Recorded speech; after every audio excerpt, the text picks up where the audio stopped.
So, hello, I'm Diane Cypher, Artistic Director of Santa Cruz Ballet Theater, and I am here with two more of our emerging choreographers from our ballet company that choreographed pieces this last year, end of 2020, when we were in COVID lockdown here in Santa Cruz County, which made everything challenging, especially making a new piece. I think that you two will attest that it was a huge challenge on top of the normal challenge that making a new piece would present. I have with me our one male dancer who choreographed a piece and our youngest choreographer. So we get to speak to them briefly and get a little insight as to what the process was like. So I'm curious, what was the experience like for you, and what did you enjoy about it? And what challenges did COVID present? And how did you deal with those? So Massimo, why don't you tell us a little bit about that? Sure.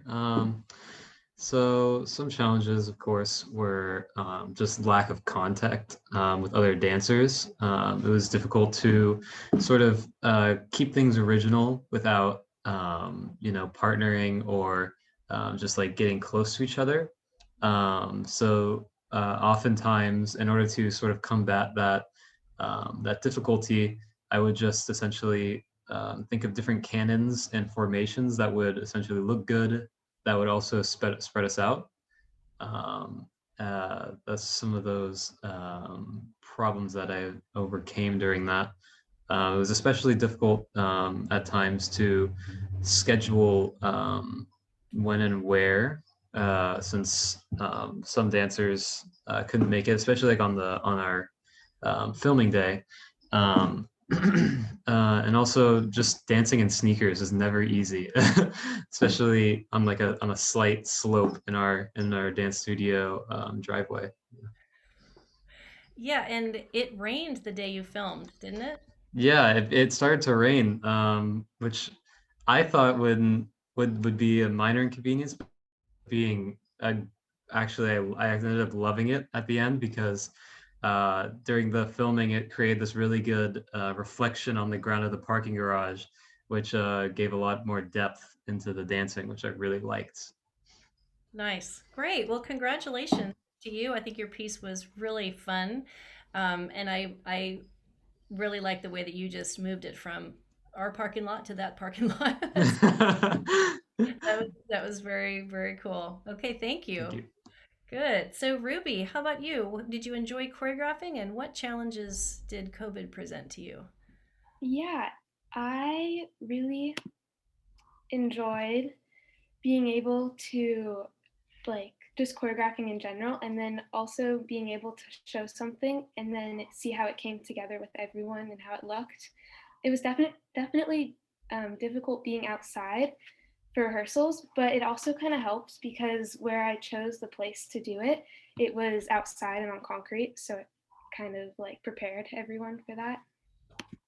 Yeah, great. And you did yours outside, and what was it like filming there? Because I know there were people in the background. You went to a place where there were a lot of people outside. How did that work?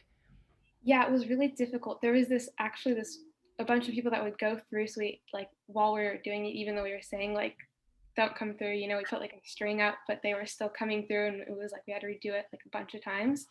But But you managed to get it at some yeah, point. Yeah, and so you had to do different takes. yeah. Yeah. How about you, Massimo? Did you do more than one take of your Yeah, ballet? we did most likely like I believe two or three takes. Mainly only did that little amount because I didn't want it to start raining harder. It was only sprinkling at the time, but I didn't want to risk it since I didn't really want my dancers to get soaked and for me to be responsible for it. Like, oh, one more take, you know. So yeah, about three takes, but even though there were a little bit of mistakes, I still am happy with how it turned out because it kind of gives character to the dancers, I'd say, in the piece. For sure. Yeah, and that's one thing I think that's neat about filming and not. I mean, it's like preserved forever in its state that it was in. right? Whereas if you see a live performance and someone makes a mistake, we don't usually think, we don't remember that, right?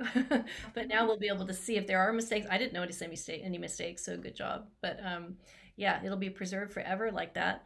I was hoping we would be able to record these again without masks, because I think that would have been more fun for the dancers to perform and we'd be able to see their faces. But unfortunately, we didn't have enough time or rehearsal time to do that. So everybody's in masks in the pieces, but I still think that you both did wonderful jobs choreographing. And Ruby, you're only 14 years old, and I'm super impressed by you being able to. Yeah, it takes a lot of organization and be able to stand up in front of your peers and take charge of a rehearsal. That takes a lot of guts. So good for you. And my last thing is choreograph another piece, right? Start working on your next piece. What might your next piece be, right? Because there will be more opportunities for sure. And if our community continues to support our programs, we will continue to support the mentoring and creative process of the emerging choreographers. So I look forward to seeing much more coming from you all. There's an animal. That's great. Hello. So I want to thank you both for your efforts and for talking with me tonight. And I look forward to seeing your next work. Thank you so much. Thank you. Thank you.